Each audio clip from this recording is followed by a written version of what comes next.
परमात्मा कहते हैं मैं किस किस को समझाऊं, सभी ने एक रट लगा रखी है, माया जोड़ लूं, कोठी बना लूं और बस बैंक बैलेंस बना दूं। परमात्मा कहते हैं ये भांग पी रखी तुमने काल की। कबीर ये माया अटपटी सब गट आण अड़ी, और किस किस ने समझाऊं या कुएं भांग पड़ी।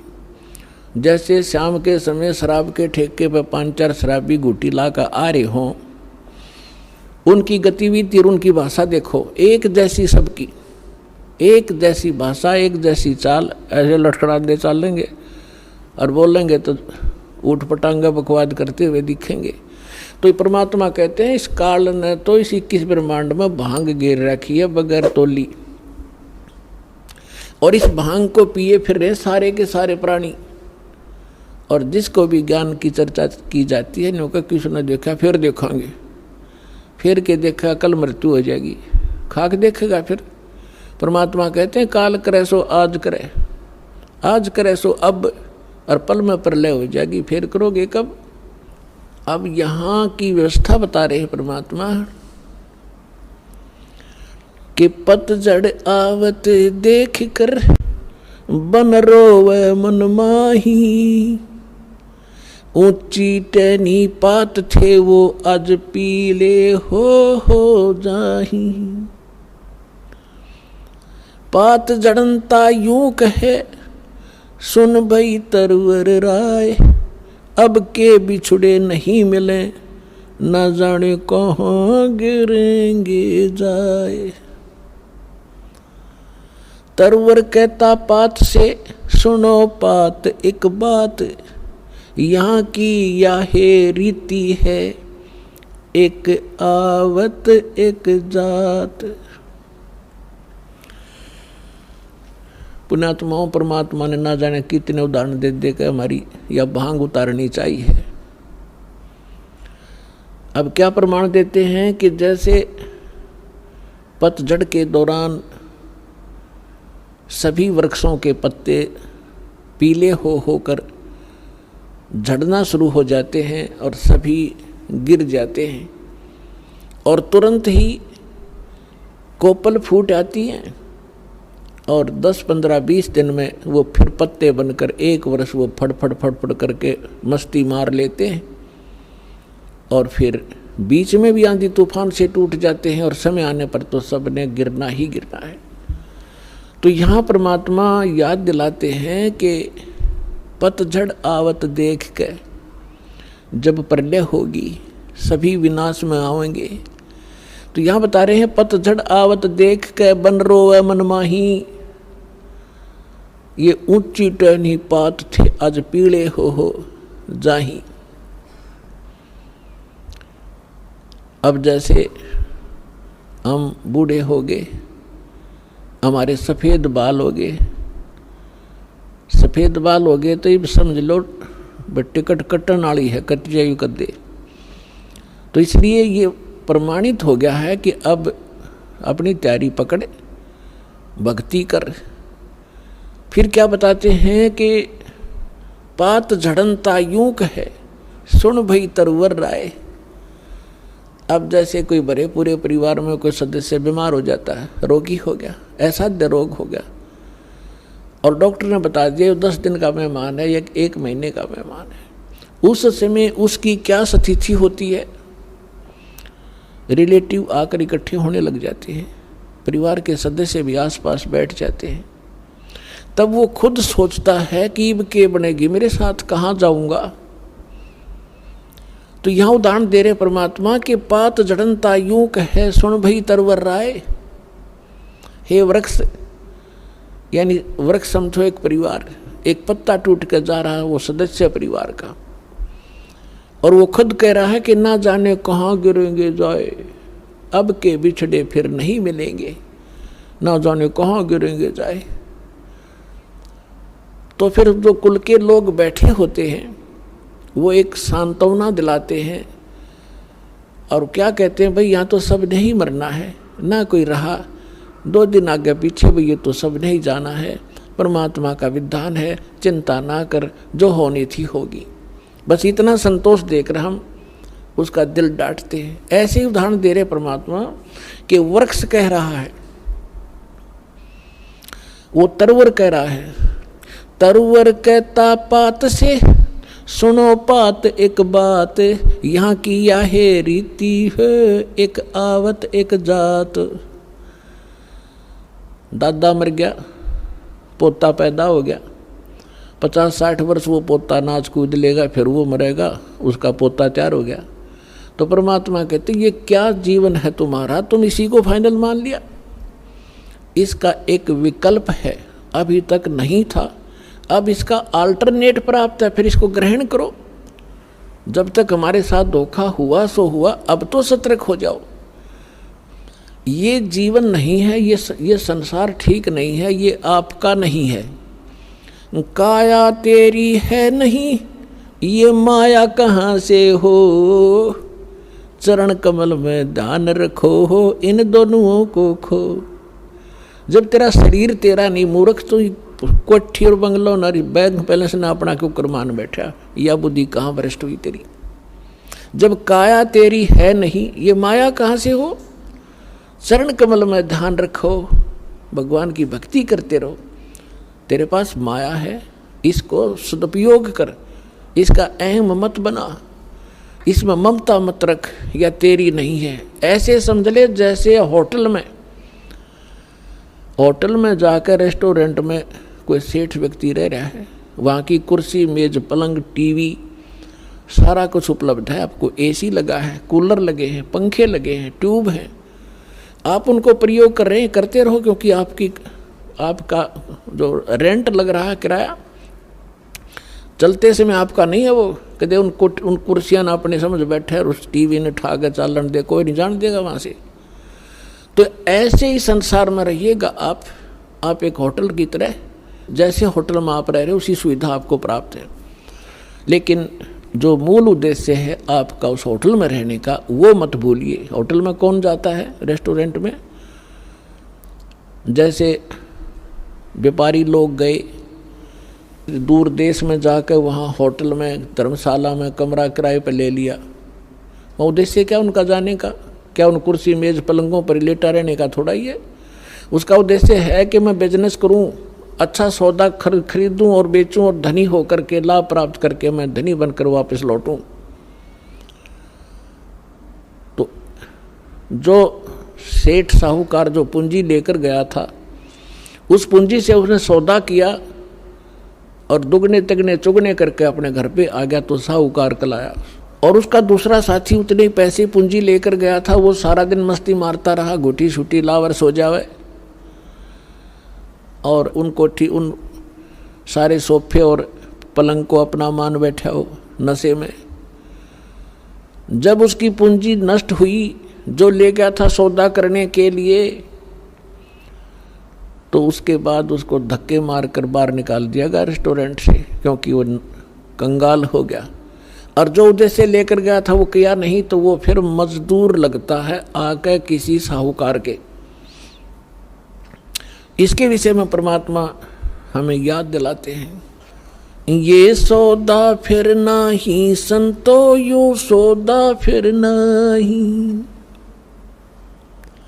ये सौदा फिर नाही रे संतो, यो सौदा फिर नाही। लोहे जैसा ताव जात है, लोहे जैसा ताव जात है, काया दे सराही रे संतो, यो सौदा फिर नाही।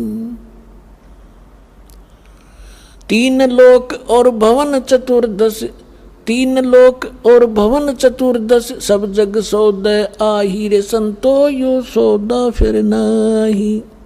ये सौदा फिर नाही रे संतो, यो सौदा फिर नाही। दुगने तिगने किए चौगने, दुगने तिगने किए चौगने, और किन्हू मूल गवाई रे संतो, यो सौदा फिर नाही। यो सौदा फिर नाही रे संतो, यो सौदा फिर नाही। यो दम टूटे पिंडा फूटे, ये दम टूटे पिंडा फूटे, हो लेखा दरगाह माही रे संतो, यो सौदा फिर नाही। ये सौदा फिर नाही रे संतो, यो सौदा फिर नाही।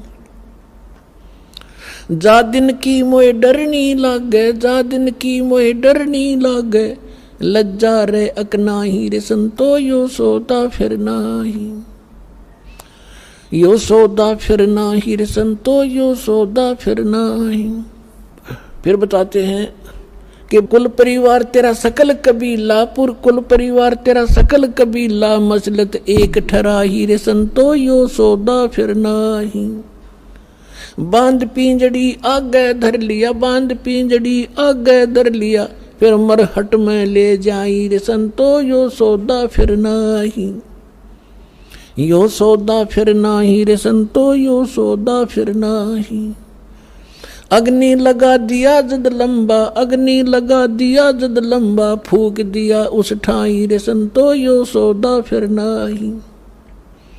यो सौदा फिर नाही रे संतो, यो सौदा फिर नाही। प्राण बांध फिर पंडित आए, पीछे गरुड़ पढ़ाई रे संतो, यो सौदा फिर नाही। यो सौदा फिर नाही रे संतो, ये सौदा फिर नाही। प्रेत शिला पे जा बिराजे, प्रेत शिला पे जा बिराजे, पितरों पिंड बराई रे संतो, यो सौदा फिर नाही। यो सौदा फिर नाही रे संतो, यो सौदा फिर नाही। बहुर श्राद्ध खान को आए, बहुर श्राद्ध खान को आए, काग भयो कुलमाई रे संतो, यो सौदा फिर नाही। यो सौदा फिर नाही रे संतो, यो सौदा फिर नाही। नरसेती तू पशुआ की जय, नरसेती तू पशुआ की जय, गद्दा बैल बनाई रे संतो, यो सौदा फिर नाही। यो सौदा फिर नाही रे संतो, यो सौदा फिर नाही। ये 56 भोग कहाँ मन बोरे, 56 भोग कहाँ मन बोरे, कित कुरडी चरणे जाई रे संतो, यो सौदा फिर नाही। यो सौदा फिर नाही रे संतो, यो सौदा फिर नाही। जय सतगुरु की संगत करते, जय सतगुरु की संगत करते, यो सकल कर्म कट जाई रे संतो, यो सौदा फिर नाही। यो सौदा फिर नाही रे संतो, यो सौदा फिर नाही। अमरपुरी पर आसन होते, अमरपुरी पर आसन होते, जहां धूप न छाई रे संतो, यो सौदा फिर नाही। यो सौदा फिर नाही रे संतो, यो सौदा फिर नाही। अपन आत्माओं, इस वचन में अमृतवाणी के अंदर आदरणीय गरीबदास साहिब जी ने परमात्मा की महिमा और इस जीव की दशा बताई है। जैसा भी आपको एग्जाम्पल दिया था कि दो साहूकार पैसे लेकर गए थे उद्देश्य बिजनेस बढ़ाने के लिए, एक ने उद्देश्य पूरा किया, एक ने गुट्टी लाई सो गया। जिसने दोगुने तिगने कर लिए वो तो सेठ बन गया, और जिसने गुट्टी लाई बकवाद करी घड़ी वो टोटे माँ के मजदूर लगा। तो यहाँ बताते हैं कि लोहे जैसा ताव जात है, ये काया दे सराही। अब जैसे कारीगर होता है, लोहे को गर्म करता है ऐरन में, उसको खूब गर्म कर देता है, और उस गर्म रहते ही उसके ऊपर वो चोट लगाता है या किसी मोल्ड में डाल देता है, तो जिस उद्देश्य के लिए वो गर्म किया था तो वो सफलता प्राप्त कर लेता। जब गर्मा गर्म पर कर गया था, और जब वो जरा सा ठंडा हो गया, फिर चाहे सारे गन्ने झाड़ ले, वह चीज़ नहीं बनेगी, बांगा टेढ़ा हो जाएगा। तो यहाँ बताते हैं कि लोहे जैसा ताव जात है, ये मनुष्य जीवन आपका है। जब तक ये मनुष्य जीवन है आपका लोहा गर्म है, और इस गर्म लोहे पर ये चोट लागी राम नाम की सत्संग की, तो आपका उद्देश्य पूरा हो जाएगा जिसके लिए मनुष्य शरीर मिला था। और ये हो गया ठंडा, इसको देंगे फूक, फिर बनेगा गधा। या सुंदर शरीर रहा नहीं, बांगा टेढ़ा मुंह हो गया, कोई गधे का, कोई बंदर का, कोई कुत्ते का, कोई धूम लगाए फिर रहे होंगे हम। तो इन कष्टों को याद दिलाया जाता है, इसके साथ साथ इसका एक समाधान भी इसमें बताया जाएगा। क्या बताते हैं? 3 लोक और भवन चतुर्दश, ये 14 लोक और 3 लोक 14 भवन के सब अपना वर्क डन किया हुआ प्राप्त कर रहे हैं। सब सौदे के लिए ही ये आते हैं, यहाँ पर सौदा करके जाते हैं। जो जैसा कर्म करता है वैसा ही फल इनको यह मिल जाता है। 3 लोक और भवन चतुर्दश सब जग सौदे आही, और दोगुने तिगुने करे चौगुने किन्हु मूल गवाई। ये मनुष्य जीवन के श्वास आपकी मूल धन है, ये मूल पूंजी है। जो अच्छी आत्माएं हैं, जो सत्संग में आते हैं, उनको परम संत मिल जाते हैं, शास्त्र उनको साधना प्राप्त हो जाती है, और मर्यादा में रहकर अपने उद्देश्य को ना भूलकर आजीवन भक्ति करते हैं, तो वो दुगने तिगुने चौगुने कर लेते हैं इस मूल धन के। और जो केवल सारा दिन राजनीति में गुटी सुटी लाई ताश खेले बकवाद घड़ी पेट भरने के लिए धंधे में लागे रहे, बस उसी को फाइनल मान लिया, तो कहते उन्होंने मूल गंवा दिया, वो मूल धन नष्ट कर दिया, मनुष्य जीवन को बर्बाद कर दिया। उसके बाद फिर क्या होगा? कहते हैं ये दम टूटे श्वास खत्म होंगे, ये शरीर नष्ट हो जाएगा, समाप्त होगा। फिर जीवात्मा तो ऊपर ले जाएंगे पकड़ कर यम के दूत, और पीछे से ये नकली धर्मगुरु हमारे इसकी क्रियाक्रम पर ला देंगे हमने, और वहाँ उसकी दुर्गति हो रही होगी ऊपर, या हम क्रियाक्रम करके उसकी गति की चिंता कर रहे होते। क्या बताते हैं कि उस दरगाह में मार पड़ेगी, यम पकड़ेंगे बाही। जिन्होंने परम संत सतगुरु रूप में प्राप्त नहीं हुए, सत्साधना नहीं की, उनको यम के दूत पकड़ कर ले जाते हैं, और जिनको संत मिल गए सत्साधना कर रहे हैं, उनको यम के दूत नहीं ले जाते, उनको जहाज में बिठाकर भगवान ले जाता है। कबीर साहब कहते हैं आए हैं सो जावेंगे ये राजा रंग फकीरे, एक सिंहासन चढ़ चले एक जूड़े जात जंजीरे। आने और जाने में बहुत अंतर रहेगा। कबीर साहब कहते हैं जो जन्मे हैं वो मृत्यु तो होगी। आए हैं सो जावेंगे राजा रंग फकीर, लेकिन राजा रंग जो भक्ति नहीं करते और फकीर साधक जो संत कर भक्ति करता है, उनके जाने में बहुत अंतर होगा। एक तो सिंहासन चढ़ चले विमान में बैठ कर जाएंगे, और एक बांध के ले जाएंगे जिनको यम के दूत, तो बहुत अंतर हो गया। अब क्या बताते हैं कि कुल परिवार तेरा सकल कबीला मसलत एक ठहराई।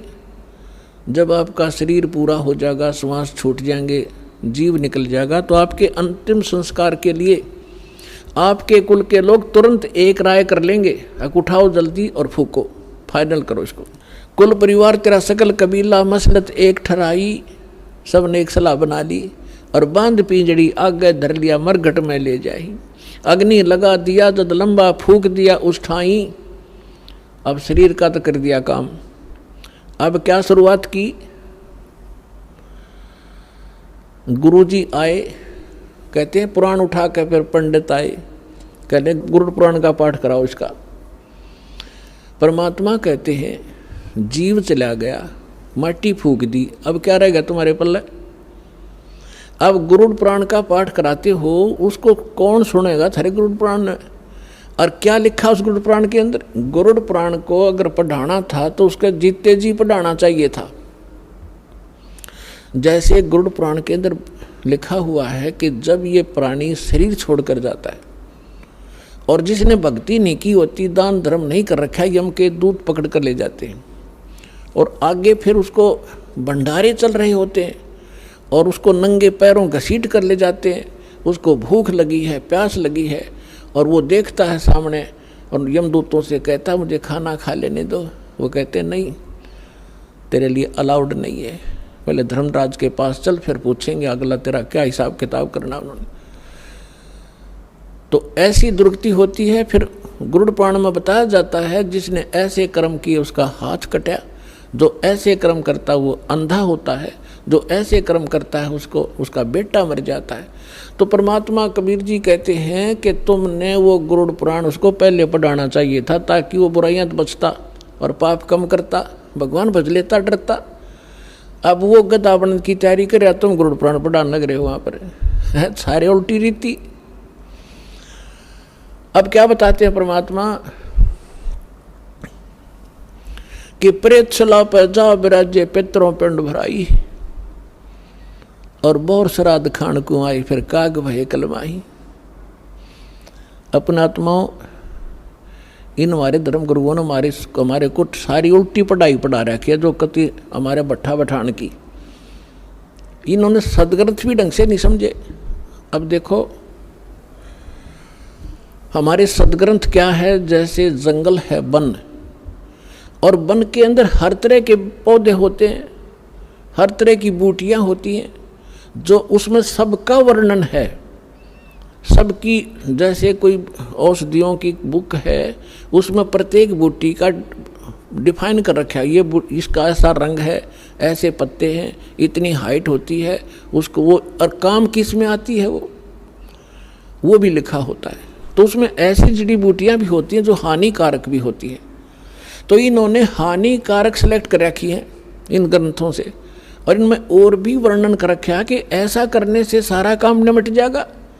वो उन्होंने हमारे को नहीं दिया, और वो अब हम ये दास देने जा रहा है आपको, पूरे समाज को। ये ग्रहण करो, जो शास्त्र अनुकूल साधना है, तुम्हारा भविष्य ठीक होगा।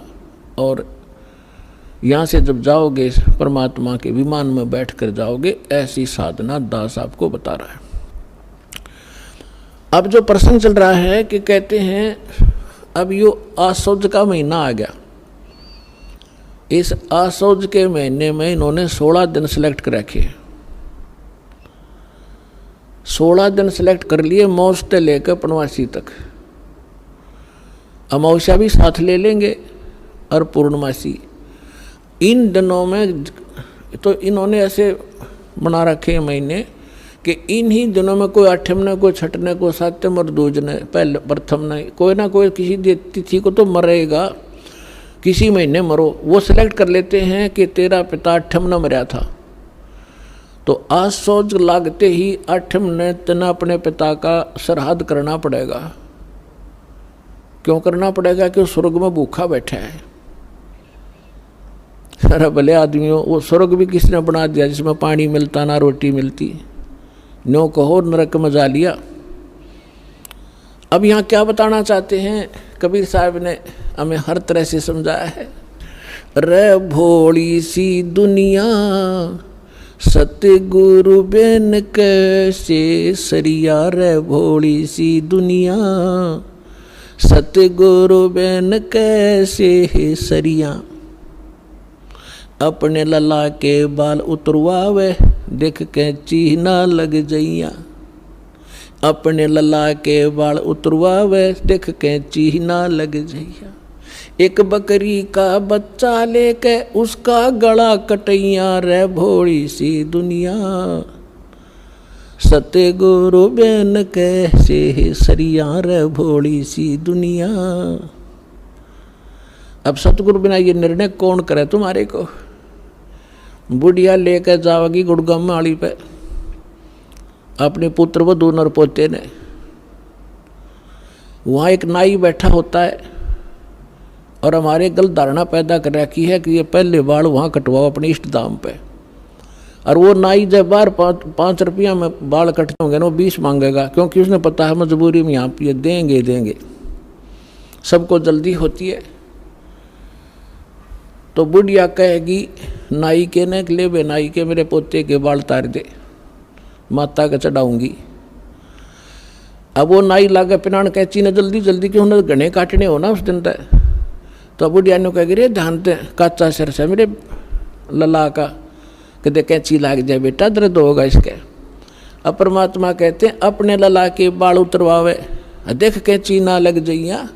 एक बकरी का बच्चा लेके उसका गला कटैया, रे भोली सी दुनिया। एक बकरी का बच्चा लेकर बलि चढ़वा दिया, वो किसी का बालक ही नहीं था।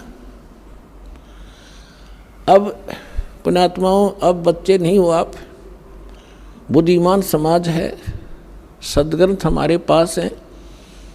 इस तराजू से तोल के देखियो तत्व ज्ञान से और पुरानी साधनाओं को।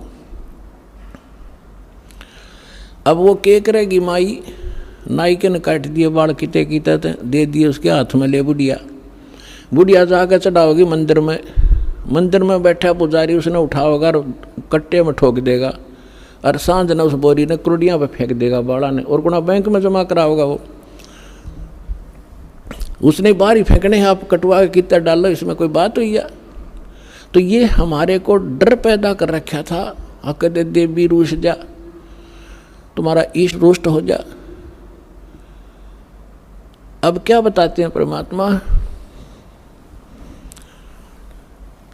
अरे भोली सी दुनिया सतगुरु बिन कैसे सरिया, रे भोली सी दुनिया सतगुरु बिन कैसे सरिया। फिर क्या बताते हैं भाई, कच्चा पक्का भोजन बना के माता धोकने गैया, कच्चा पक्का भोजन बना के माता धोकने गैया, उस माता ऊपर कुत्ता मुते वो क्यों ना मर गैया, रे भोली सी दुनिया सतगुरु बिन कैसे सरिया। हमने देखा हमारी दादी माता धोकन की तैयारी कराया करती, जब हमारी ताई चाचियों को कहती थी माता को कि माता का भोजन बनाओ जल्दी, वो देर कर देती तो इन्हों के बना दे फटाफट। उन्हें पता था बुढ़िया ने कुत्ता ने खाना, और बड़ा माता खाओगी उड़े कि साहब बना दो जल्दी देर हो है। अब कच्चा पक्का बना के पूड़े, और वहाँ जाती जहाँ पर वो माता का बना रखी थी एक मड़ी सी। अब वो बुढ़िया तो माता पर पूड़े चढ़ा के, और उससे नीचे भी ना उतरती, इतने 4 कुत्ते चढ़ने चुकर देते माता के उसे डिनर न खावे, और चलते उसको प्रमुख खावे वो माता के सिर पे। अब परमात्मा कहें जिसको तुम पूजने गए थे इसी सक्षम थी तो कुत्ते की टांग क्यों ना तोड़ दी उसने, उसके सिर पर मूत रहा है। तो पुण्यात्माओं, ये जो साधनाएं हम किया करते थे आज हमें हंसी आवे है, और रोना आ रहा है कि हमारे पूर्वज नाश कर गए अपने जीवन का इन मूर्खों के बहकाए हुए। अब क्या बताते हैं परमात्मा, अब देखो हमारा कोई परिवार का सदस्य मृत्यु को प्राप्त हो जाता है, तो सबसे पहले वो क्या करते हैं कि इसके फूल उठाओ। क्या करोगे? गंगा में डाल के आएंगे, किस लिए? गति हो जाएगी, इसकी गति कराएंगे। अच्छा, उठा लिए, गंगा में डाल आए। फिर कहा कि इसकी 13वीं करो। 13वीं किस लिए? कि गति करावांगे। अच्छा, 13वीं कर दी। फिर महीना करो। पहले तो बड़ा सांका था, एक साल तक प्रत्येक महीने गति कराया करते, और 1 साल में फिर नहरी गति कराया करते। कदे 6 माहिर, फिर साल के अंदर वर्षोदी। ये सारा कुछ कर दिया। फिर कहने लगे श्राद्ध शुरू करो, किस लिए? कि उसकी गति करावेंगे। फिर पिंड भरुआ काओ, किस लिए? कि गति करावांगे। परमात्मा कहते हैं कहाँ छोड़ दिए लाके। अब क्या बताते हैं, जैसे श्राद्ध बावेंगे, हमने सब ने पता, अपने भी पता, हमने भी खूब ये डले डो रखे हैं। पंडित जी आवेगा, भोजन बनावेगा, और फिर सबसे पहले कहेगा छत पर रख दो। किस लिए? कि हो सके तुम्हारा बाप कौवा बन गया हो, और कौवे ने भोग ला दिया, समझ लो भोग ला गया तुम्हारे पिता को। क्यों? कौवा बना हुआ है। बता, लागे थे गति करान, कौवा बना के छोड़ दिया। और थरा के जो भैया, रे भोली सी दुनिया सतगुरु बिन कैसे सरिया, रे भोली सी दुनिया सतगुरु बिन कैसे सरिया। अरे भोली सी दुनिया सतगुरु बिन कैसे सरिया। फिर बताते हैं, जीवित बाप गेल लट्ठम लट्ठा, और मुए गंग पुचैया। जीवित बाप गेल लट्ठम लट्ठा, मुए गंग पुचैया। जब आवे आसौज का महीना, वो कौवा बाप बनैया, रे भोली सी दुनिया सतगुरु बिन कैसे सरिया, रे भोली सी दुनिया सतगुरु बिन कैसे सरिया। अब बगैर ज्ञान के इस माया की हवस में हम बड़े छोटों का सत्कार भी भूल गए। एक बूढ़ा बतावा था, एक भक्त कह रहा था कि मेरा एक मित्र था, वो मैं भी रिटायर हो गया और वो भी रिटायर हो गया। एक दिन मुझे बैंक में मिल गया वो, बैंक में से उसने 8-10 हज़ार रुपये मिले पेंशन के, और उसके साथ मैंने उसको राम रमी करी। उसकी पुत्र वधू साथ थी। वह बोली ला दादा ये पीछे मैंने दे दे, खो देगा कि तरह हम लकड़ी जाएंगे तेरे पे। वो 10 के 10 हज़ार बूढ़े तीन दे दिए। और ने बोले हम जाओ बाजार में कोई सामान ले आवेंगे, उस तीन दे दिए 10 रुपये, रिक्शा में बैठ के घर चला जाइए। अब वो कहने लगा भाई या कौन थी, बोला छोरे की बहू थी। और बोला ठीक से, बोला खाक ठीक सू, आज मैंने पैसे दिए ले ले, मैं चाह न भी तरसूँ, सारा दिन इनके मुंह तरफ देखता हूँ, ईसा ठीक सू मैं। तो पुणात्मा परमात्मा कहते जीवित बाप का तो कदर नहीं, और मरे पाछे इनके बकाए हुए नो के गंगा में डाल के आओगे गति हो जाएगी। गंगा में डालने तक गति होगी इनकी। फूक फाक दिया, राख बना दी उसने, कीता फेंक दो उठा के। बस तू अपने मनुष्य जीवन रहते जो करना कर लो, बाद में सारी बकवास है उसका कोई लाभ नहीं। क्योंकि इन्होंने इस सारी साधनाओं को बिगाड़ दिया। जो कुछ उस जीव को लाभ होना था जीवित समय में, जो विशेष लाभ होना जीवित समय में होना है, मृत्यु के उपरांत जो साधना वो करवाते हैं ना, मृत्यु के उपरांत उसकी गति करा देंगे। आज तक तो किसी गति हुई नहीं। और जिनके जो पितृ दोष हैं, जो आपके ऊपर कोई बाधाएं हैं, अब आपको ऐसे मंत्र आपके माध्यम से ऐसे पुनर्वर्तमान में कराए जाएंगे कि उनका भी छुटकारा हो जाएगा। आपकी अगली पिछली आने वाली पीढ़ियां सभी का उद्धार हो जाएगा। ये पुराना जो लोक वेद है उसके आधार से कुछ भी साधना आप नहीं करोगे, इसको त्याग दो। अब क्या बताना चाहते हैं कि जय सतगुरु की संगत करते ये सकल कर्म कट जाई, अमरपुरी पर आसन होते जो हो धूप ना छाई। गरीबदास साहिब जी ने बताया है कि यदि सतगुरु की शरण मिल जाती तो ना तो आप प्रेत बनते और ना ही पिंड भरवान की आवश्यकता पड़ती। और क्या बताते हैं, जो साधना ये किया करते थे उसका रिजल्ट क्या होता था। भूत जुनी जा छूटत है पिंड दान करनते, गरीबदास जिंदा कहे भाई ने नहीं मिले भगवंते। अब धर्मदास जी अपने हिंदू धर्म में जन्मे थे, यही साधनाएं भ्रमित वो कर रहे थे। तो परमात्मा ने उनको समझाया था कि जो तुम पिंड दान करते हो उससे भूत जूनी छूट सकती है, लेकिन भगवान नहीं मिल सकता। अब भूत जूनी छूट गई और गधा योनी पक मिल गई तो खाक गति कराई। बस न्यो कहें कि हमारा पीछा छूट गया, बाबू से जा करता, पिताजी घना दुखी करे था। भगत आते हैं कहते हैं मेरी माँ मर गई, मेरी बहन को दुखी कर रही है। अब वो अंडे धके खाती हुआ कितन की तो प्रवेश करे, पर परेशान खुद भी हो रही, ज्ञान उसको है नहीं। तो अब हम जो साधना बताएंगे उन आपके पितरों का भी कल्याण हो जाएगा और आप भी सुखी हो जाओगे, वो भी भाग जाएंगे, उनका कल्याण हो जाएगा, यानी छूट जाएंगे, आपसे दूर भाग जाएंगे और उनको मानव शरीर प्राप्त हो जाएगा। जो साधना दास आपको बताने जा रहा है, इससे सारा ही कल्याण होगा। एक के साथ सब सदै, एक ही साधना से सर्व सुख